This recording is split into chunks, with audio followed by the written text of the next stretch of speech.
الرحیم نحمدہ و نصلی علی رسول الکریم اما بعد اعوذ باللہ من الشیطان الرجیم بسم اللہ الرحمن الرحیم ان الصلاۃ تنہی عن الفحشاء والمنکر صدق اللہ العظیم۔ قرآن پاک کی آیت جو تلاوت کی ہے، اللہ تبارک و تعالی سے دعا ہے کہ حق کہنے کی توفیق عطا فرمائے۔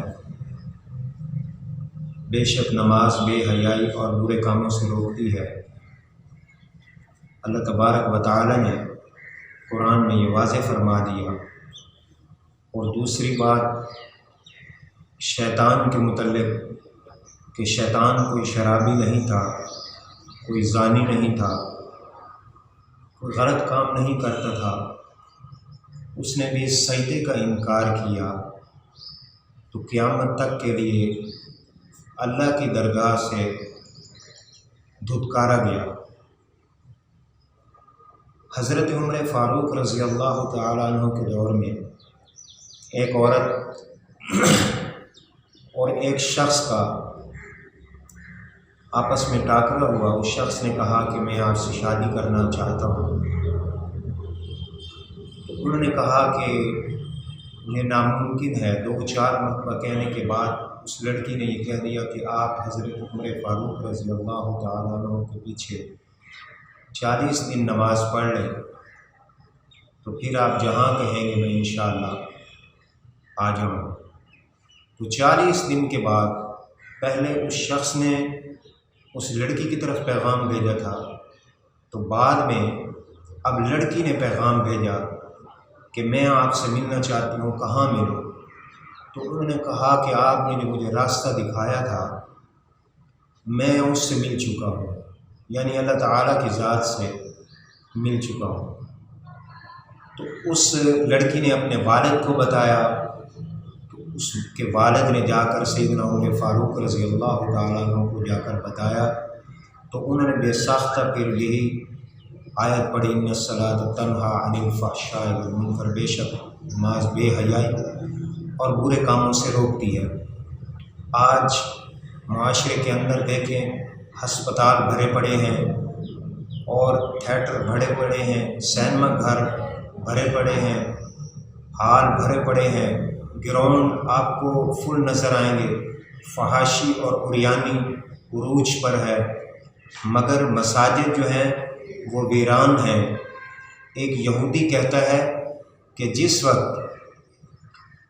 وقت مسلمانوں کی مسجدیں اس طرح آباد ہو جائیں گی جیسے جمعے والے دن رش ہوتا ہے اور فجر کی نماز میں اتنا رش ہو گیا تو سمجھو کہ مسلمانیت غالب آ جائے۔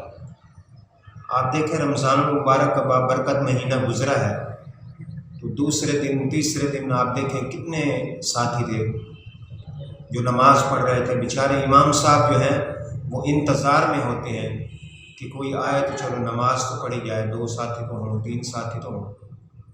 تو نماز جو ہے یہ ایسی چیز ہے جو بے حیائی برے کاموں کے روکنے کے ساتھ ساتھ رزق میں برکت کا باعث بنتی ہے، اور اپنے اندر جو ہے انسان کے اندر حیا پیدا ہوتا ہے، اور اسی طریقے جو اللہ کا ہو جاتا ہے وہ یہ جو سجدہ ہے یہ کوئی معمولی چیز تو نہیں ہے۔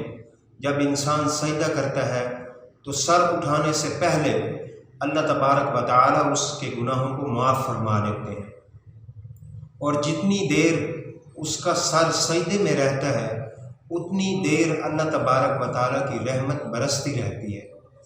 تو ایک نماز کا ایک عمل جو ہے وہ ہمارے لیے مشعل راہ ہے۔ ہم نے نماز کو معاذ اللہ دوسرا درجہ دیا ہوا ہے، بلکہ دوسرا کیا تیسرا درجہ دیا ہوا ہے۔ ہمارے لیے نماز کی کوئی اہمیت نہیں ہے۔ آپ کسی سے کہہ دیں کہ نماز پڑھ لیں تو وہ کہے گا میرے تو کپڑے خراب ہیں، اور اگر آپ اسی وقت کہیں کہ چلو یار ملتان چلنا ہے یا چلو لاہور چلنا ہے وہاں پروگرام ہے، تو وہ کہے گا ٹھیک ہے آپ 2 منٹ رکیں میں کپڑے تبدیل کر کے آ رہا ہوں۔ تو یہ تو ہمارے ایمان کی حالت ہے۔ تو نماز جو ہے وہ کسی صورت میں عالمگیر بادشاہ بہت مشہور گزرا ہے، اس کا واقعہ یاد آ گیا کہ اس کے ملک میں ایک سلطنت میں ایک گورنر نے بغاوت کر دی. اس نے اپنے نمائندے بھیجے، خط بھیجے، اس نے کہا نہیں میں نے آپ سے جنگ کرنی ہے. تو عالمگیر بادشاہ نے پھر اپنا خصوصی ایلچی بھی بھیجا، مگر اس نے اس کو بھی ٹھکرا دیا، انکار کر دیا کہ میں نے جنگ کرنی ہے ہر صورت میں. عالمگیر بادشاہ نے اپنی فوج کو حکم دیا تیاری کا، اور خود جو ہے اپنی قیادت میں لے کر فوج اس طرف روانہ ہو گیا، اس ریاست کی طرف. جب وہاں پہنچا تو ادھر سے مؤذن نے اذان دی.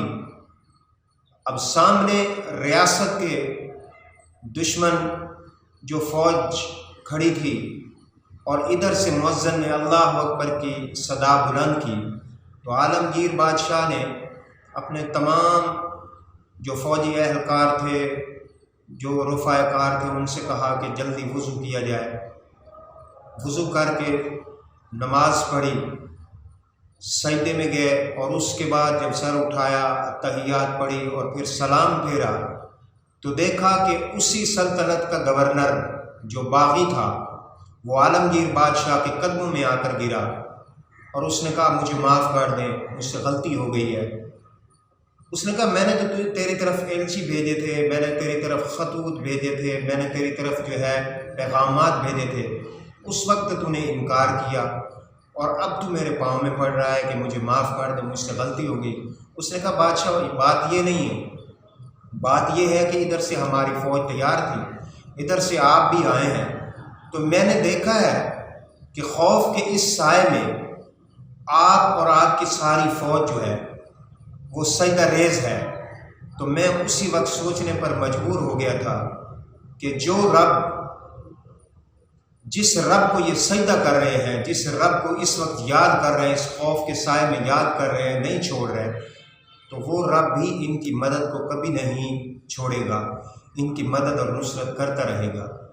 تو بھئی یہ نماز جو ہے یہ ہمارے لیے جنت کی کنجی ہے. آپ علیہ الصلوۃ والسلام نے آنکھوں کی ٹھنڈک فرمائی ہے. تو نماز جو ہے پنجگانہ تکبیر اولیٰ کے ساتھ پڑھنے کی اللہ تبارک و تعالی مجھے آپ سب کو عمل کی توفیق عطا فرمائے. یہ لاہور کا واقعہ ہے، کوٹ لکھپت کا واقعہ ہے، کہیں دور جانے کی بات نہیں ہے، ابھی چند سال پہلے کی بات ہے کہ وہاں چور ڈاکو وغیرہ آئے. تو انہوں نے فون کیا اس کو کہ جو ہے نا آپ کے گھر ڈاکو آئے ہیں. تو وہ فیکٹری مالک تھا، تو اس نے فوراً دوبارہ گھر فون کیا اور پوچھا کہ گھر میں دیکھیں کس نے نماز نہیں پڑھی. یعنی نماز جو ہے وہ ایک ایسی چیز ہے جو حصار قائم کر دیتی ہے اور بندے کی حفاظت کرتی ہے، انسان کے اعمال کی، انسان کے افعال کی، انسان کے جو ہے وہ عزت آبرو کی، انسان کے گھر کی. تو آج جو ہے ہم مسجد سے گزر جاتے ہیں لیکن نماز نہیں پڑھتے، تو اس کا بڑا دردناک جو ہے عذاب ہے. ایک ایک عضو جو ہے وہ گواہی دے گا.